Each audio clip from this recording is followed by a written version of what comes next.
Let's start this story. It is called I Was the DM's Favourite. It was social hell. This is from a player. So this all happened a few years back with a friend group that I have split apart from since, for very good reason. We were playing a D&D game, but set in a World War II style wartime setting. DM was kinda obsessed with military army stuff and also hated elves. So of course the elves were Nazi adjacent. I'm a staunch elf lover, but I wanted to respect the DM's canon without hurting the party by having a character who had constantly been mistaken for a bad guy. So I made a half-orc, half-elf fighter who was lawful good. DM was excited. We conspired about how there could be potential drama and pitfalls and all sorts of things that resulted from my character's mixed-race heritage. Meanwhile, the other players made their own characters. The character of interest here with the DM's girlfriend's character, a wizard who was a Southern Belle type and dreamed of being famous, and a DM NPC, a sniper.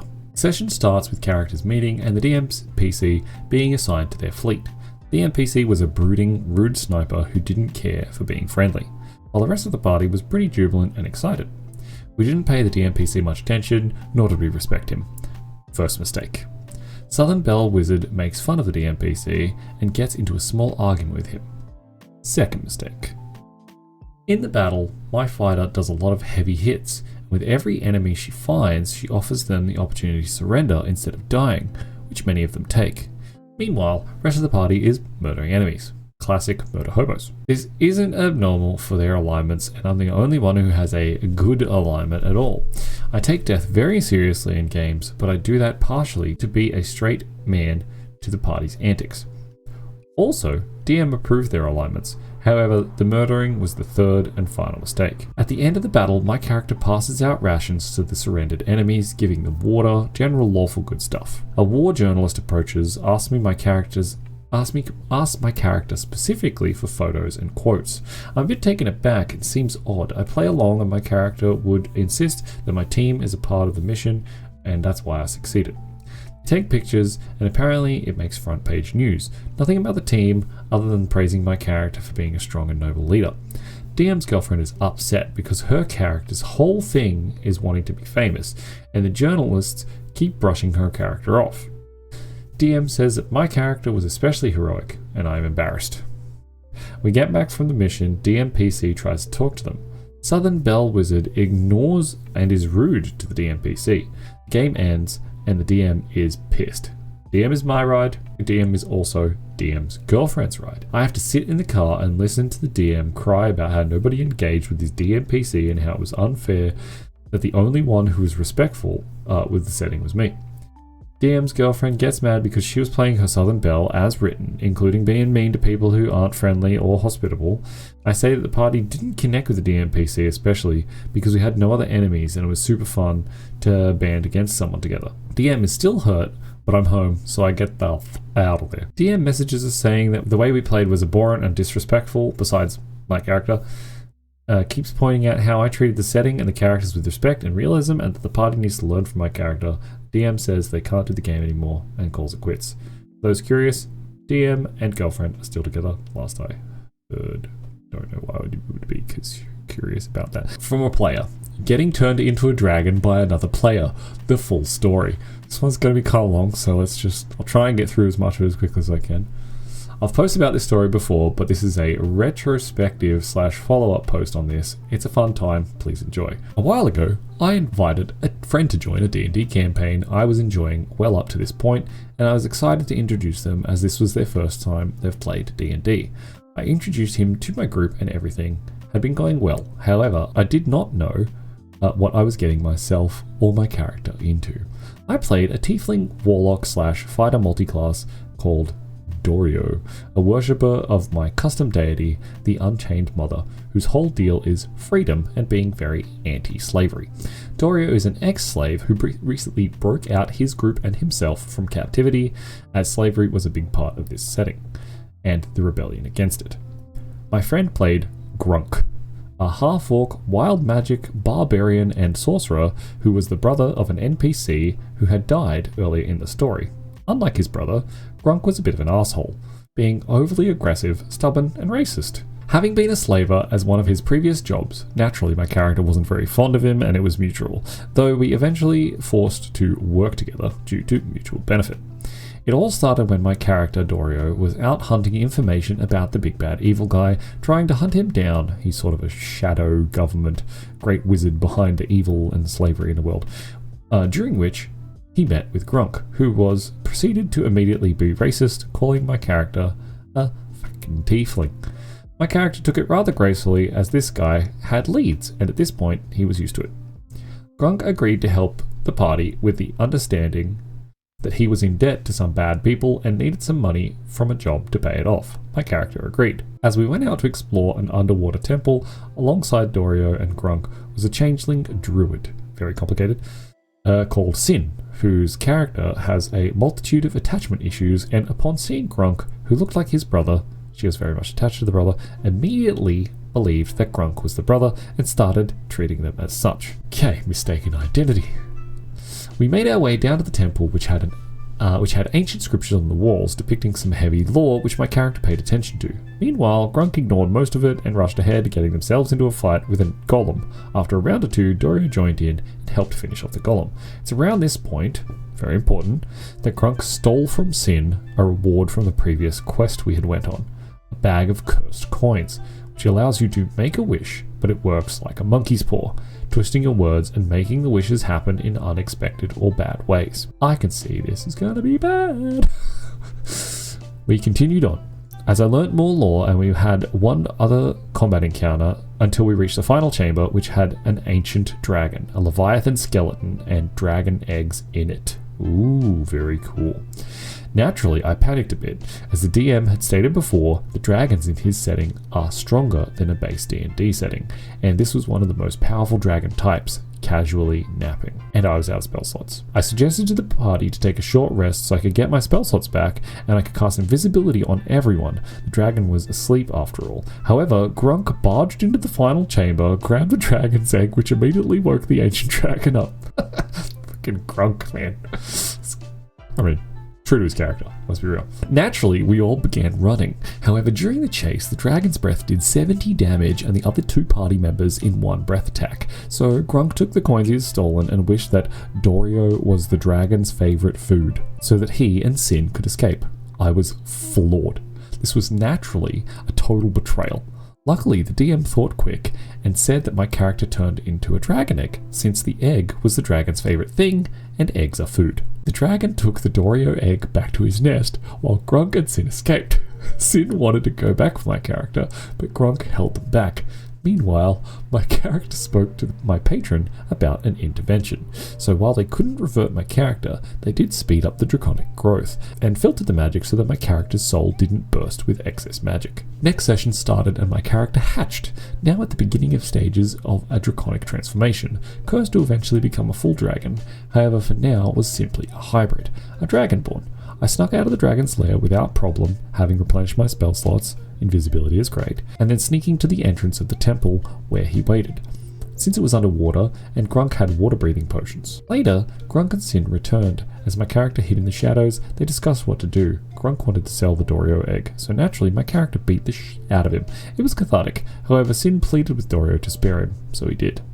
Over the course of the next couple sessions, Grunk continued to be problematic to my character, consistently racist and constantly trying to justify his own slaver past, and in quotes, "I did what I had to do growing up on the streets. I either stepped on my fellows and sold them, or I would have been homeless." Meanwhile, Dorio pointed out that if that was true, he should want to change the system so people wouldn't be forced to do that, and if being a slaver was the only way to live comfortably, he would have preferred he'd been homeless and with intact morals. Somewhere on the way, Grunk started to get in his head that Dorio was being manipulative for having moral objections to slavery, and that Dorio was just as bad as the slavers. Whoa. Despite him basically being a reincarnation of John Brown, yeah, which was mutually frustrating for everybody. Every action Dorio took that wasn't conforming to what Grunk wanted was scrutinized by Grunk, and out of character the player was objecting to the idea of Grunk having a redemption arc because it was getting harder to justify Dorio tolerating Grunk at all, and this was an uneasy partnership which was turning more and more hostile.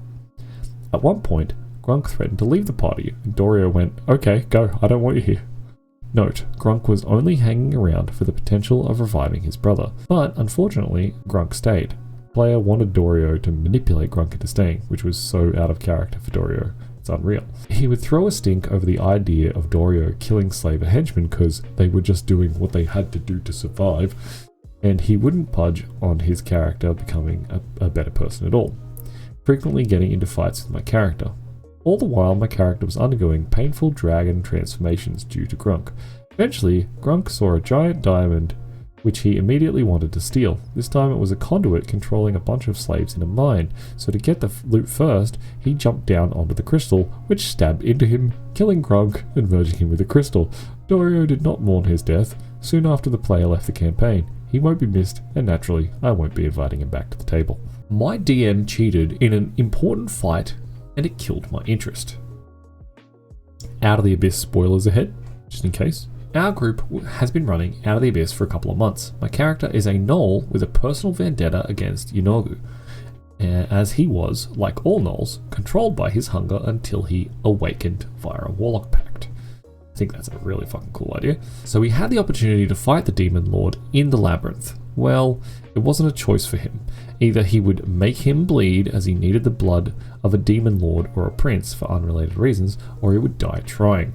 This was his big fight, his climactic moment. It all started well. His first crossbow shot critted, and Eldritch Smite knocked him down, and even with disadvantage, his second did as well. This whittled down his HP drastically. We play with maximized crits. It felt apt to put all the luck and rage in making his former god bleed. That is, until the DM decided to ignore the stat block. He took a legendary action to cast Teleport and close the distance to us. This was not an available option in Yunogu's stat block. He has Teleport once a day, but it's an action for him. One might also say that Teleport is really not meant as a long-range Misty Step, and that it requires rolling even to move you to a spot you can see. This was ignored. It also made him not prone any longer, which is odd, but fine, I suppose. Not raw, but I can see why. His next legendary action was to whip my character with the flail. Nothing odd there, except that his legendary action flail only has the normal flail damage and knockback on a failed save. It does not, actually, have the effects of his multi-attack, the ones that can paralyze or confuse, and are very clearly defined as each effect can only happen once per multi-attack. Fine, I failed the save, get paralyzed, and knocked off a ledge, to the side, not directly away from him. Some of the party is fighting the gnolls. The rest is trying to hit the Demon Lord. His actual turn comes, and he uses it to savage my paralyzed character. All hits crit because I'm paralyzed, knocked to 0 HP of course. They shouldn't have critted the paralysis last until the start of his turn. I didn't know at the time. Fight keeps going. Bard uses Healing Word to get me up. I can tell Yunogu's close to dying. I had spells left. Could have done it. Except before I get a chance, legendary action hits my character, who hadn't even gotten up yet, back to 0. More turns pass. The Bard is paralyzed. Nobody else felt like healing. That's a bad sign. Wizard Bladesinger, who hadn't touched Yunogu until then, shifts attention from the gnolls to attack and finish off the Demon Lord with a single attack. Ooh, Bladesinger. I'm already pissed at this point. In a 4-round climactic fight, I get a single turn. DM allows the wizard to do an intimidation check with advantage because she killed Yunogu. Fails miserably, so we're forced to spend the next 10 minutes killing off gnolls that are no threat in the slightest. My character is healed back to consciousness, tries to rein them in, as he has the presence and knowledge to lead gnolls himself. Bad roll, no advantage because you didn't kill him. Bard argues that I did most of the job with the big crits at the start. GM. No, it happened too fast. They didn't get to see it. At that point, I didn't care anymore. Why did I bother writing the story if the DM wasn't going to care? There had been little to no RP with the wizard or the NPCs. It was only later that I saw the stat block that I saw the big gaps. The fight wasn't made harder to write a better story, it made it significantly worse. So the DM disregarded both the game aspect and the role-playing aspect. Any result, even losing or dying, would have been better. I had my doubts on whether even bother salvaging this. Far too late in the campaign. DMs, please don't play against your players. So, I had a lot of issues with this story, and my main one is this player is metagaming the out of this fight, and I didn't like it. That's one thing that immediately I was like, you probably shouldn't be doing that. Exactly, right? He could have changed Inogo's stat block before combat or during combat. Either way, doesn't really matter. That's not cheating. That's just what DMs do to make it more entertaining and more fun sometimes, right? So here we go. I'm going to scroll down to see some of the comments, and they have a lot of the same opinions I do. So, altering stat blocks, even in modules, is not cheating. I'd argue almost every DM does this. Yes, relying on assuming stat blocks can't be changed or knowing them ahead of time as a player is metagaming. Yes. Despite the paragraph at the end, it sounds as though you read the module beforehand. DM probably suspected this and upped some of the challenges for the encounter, or maybe your party was blazing through it too easily. Also, it makes perfect sense that when you do a huge amount of damage to an intelligent enemy, that they work out how to minimize you in a fight. Maybe the DM's perspective is different and you should talk to them without accusing them of cheating. From the write-up, you went from the encounter thinking you were the main character and was set up and it didn't pan out. Right? So this character has main character syndrome. He assumed that all the stuff in his backstory was going to become coalescing point. If an intelligent creature is going to try and destroy the thing that's dealing the most damage to it. This is why I kind of do like dislike pre-written modules. People can't help but Google and find out everything. Yeah. Calling it cheating sounds like a mistake. It is like, I think he's just a little bit like tilted, and that's probably why he's calling it cheating. Like, because he didn't get to do the killing blow. It definitely didn't feel like still won. It didn't feel like DM versus us. Just felt like the DM had to change some stuff because you guys were either steamrolling it. I mean, you're using max crits for crying out loud. Like, that's one way you're just going to destroy everything. I agree that their backstory should have been a bit more heavily played out in this fight, but I do think they felt like they were main character the whole time. Okay, here we go. This one is from a player. DM says we aren't dedicated enough. TLDR, DM tries to use his mental health as an excuse to manipulate players into feeling bad not being dedicated to the game. So this story is about a year old now, but I do wonder sometimes about it in a am I the asshole way. I try to be conscientious about mental health, and I wonder if I was in the wrong here. It's a long story spanning over nearly 3 years, but I'll try and make it as concise as possible. For some context, I joined this D&D group during COVID lockdown, and I absolutely fell in love with it. We played online every Sunday for about 4 to 5 hours, and I had no idea when I joined, but I found out later that we were actually live streaming the game on Twitch. This becomes important later. Our party consisted of the DM, we'll call him X, and 7 players. The actual details of the party don't matter much to the story. As we started playing, when no one had anything else to prioritize on weekends, our schedules were pretty consistent. We had a lot of free time and started spending time together outside of D&D sessions, sharing interests and other hobbies, or just staying up super late on Discord chatting. Kind of sounds like Avery, to be honest. Through the game, I developed some really close friendships, and most of them are my best friends to this day after playing with them for about 4 years now. It was kind of the golden era and one of the reasons I actually enjoyed lockdown. Problems started when lockdown was lifted and everyone started to go back to work or see other friends. X, our DM, had been really unhappy working a typical 9 to 5, so he ended up starting his own DMing business and running games for people online. Most of his life was very D&D focused. He never asked us to pay him, because we were friends at the time. We were helping him build his portfolio. I should mention that he also had some pretty bad unresolved mental health issues, which played a big part in why I think it all went downhill. As other priorities take up people's time, we start hanging out less as a group on Discord, talking less in group chats, but still making time every week for D&D on Sundays. Somehow, X gets it into his head that we aren't dedicated as players, start to abandon the sessions midway through or cancel them at the last minute to sulk. First couple of times, because we know about his mental health issues, we reach out to him and see if he's okay. He almost never responds, but eventually comes back and messages the group chat like nothing really happened, so we assume everything's fine. The campaign continues for about another year and a half. More and more often, X starts to have private conversations with me about how other players aren't as dedicated as he would like. In summer 2022, I moved to London due to expenses, moved in with X and his girlfriend. I became kind of like his therapist, but whenever he would walk out on a game, I would go to his room and ask if he was alright, try and convince him to maybe come back or at least try to explain what was causing him so much stress. He's a pretty closed book though, so there's not much I can say to help him. Time goes on. Sometimes people are late, obviously annoying, but looking back at it, it was only maximum 15 minutes, and compensate, X would add another hour or two onto our sessions, compensating 15 minutes for like an hour or two. As time went on, the sessions got longer and longer. Sometimes we started playing 1 PM and wouldn't finish until 9 PM, which most of us didn't mind, but we started getting a couple of complaints from group's partners asking why half the weekend was spent on D&D. As people started taking on more work or other commitments, people sometimes missed out on sessions, making X more anxious. Yo, yeah, I'll take that deal. 1 to 9 p.m. Eventually, I found out what the issue was. He said that he really wanted to make something out of the Twitch channel, but if people weren't dedicated to it, it wouldn't happen.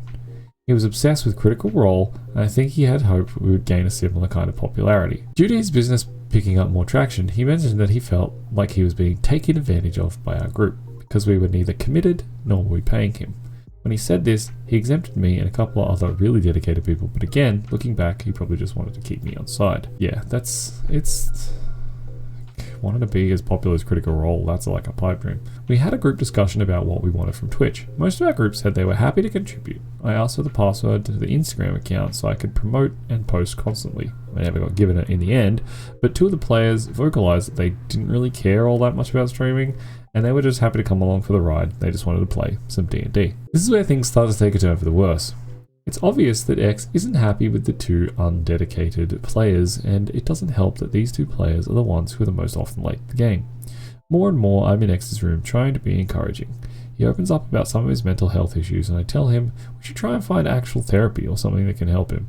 I found out later that other people had similar conversations, encouraging him to seek help or find a way to deal with whatever it was that was causing him, how he felt this way about the game. It's battered down every time, and I appreciate that therapy isn't for everyone, but X had never even tried. Also, bear in mind that while X is saying these things to me, he never really addresses it with the group or the individuals that he's annoyed at. I asked him once if he wanted me to speak to the group on his behalf. Gave a half-assed, "Oh, thank you, I would appreciate that, but you don't have to do that though." I went back to the Discord call and basically recounted what X had said to me about the real commitment and about X not being paid for his time. Thankfully, another player called me out on it and reminded me that D&D wasn't school or work, but something that we did for fun. We all loved the game, and it was pretty evident we were friends, and we didn't have to be in this group, but we wanted to because we all enjoyed each other's company. I apologized, asked X to join the call, and X didn't say a word about his actual feelings, and didn't apologize for penalizing the group. I felt quite manipulated and betrayed at this, seeing as how I simply repeated his words, but the conversation seemed to be taking a brighter turn, so I didn't want to be the one to bring the mood down again. The group again encourages X to seek help because no matter what we say or how much we love the game, if X doesn't believe we can help him. After the call, he thanked me for sticking up for him, but I just felt awful about it. I had berated my friends and taken the fall for something that I didn't really think. I couldn't even really call out because X had said that I didn't have to. In the game, we were reaching what we thought was the big bad evil guy boss battle. It had been hyped up for ages, X telling us how hard this fight would be and that some of us could die. Recurring characters came back to help us fight, and we all mentioned the session before the final battle that this was the end of the campaign and how sad we were to see it end, but also proud of how far we'd come. X didn't respond. Something else it's important to note here is that X had previously said that beyond the fight, he had expected the game to go for another 3 months or so just to tie up loose ends. I should also mention that he had encouraged us to create new characters for a new campaign. In the week between the final campfire chats and the boss battle, X's girlfriend asked him again how long he expected the current campaign to go on for, and he said possibly another 6 months to a year. We were all confused, but by then we'd gotten to the final battle. After we defeated the Elder Brain, our big bad evil guy, it was revealed that there was an even bigger big bad evil guy that was controlling it. This was pre-Baldur's Gate 3 by a funny coincidence. Our group was surprised, but none of us wanted to question it in case X thought we're being unappreciative again. Once the dust had cleared, X decides that he wants us to focus on one character specifically, as the player, we'll call them F, is the only one who hasn't had a backstory exploration in the whole game. He made a character cursed never to be able to talk about his past and from a very distant location, so it was never really relevant to the story. I created a new character as my old one was busy doing her own thing. Our characters took a year-long break in-game, but I ended up regretting it. Again, I was living with X and I didn't want him to think I was being unappreciative, so we got to the new location, and now that the big bad evil guy is dead, the story has no direction and everything is focused on F's character. He's the only one that speaks in the native language, and the rest of us are kind of just there. It takes us 6 sessions to get there, meet F's family, and then start the journey to the capital. Now that the games are 8 hours long, that's 48 hours, maybe more, of me sat at my computer doing literally nothing. I started playing video games because sometimes I didn't say a word the whole session. Basically, it got really boring. Other than F, we had no reason to be there, but we all felt bad that F hadn't got appreciation for his character, and X was still pulling his old dedication trick. I spoke to some other players, they agreed things had fallen off a bit, and me and another girl in the group chat decided we needed a break from it. We've been playing for 2.5 years and we just wanted something a bit different, so we told X that we'd stop playing this game and join back in when a new one started. X was not happy at all.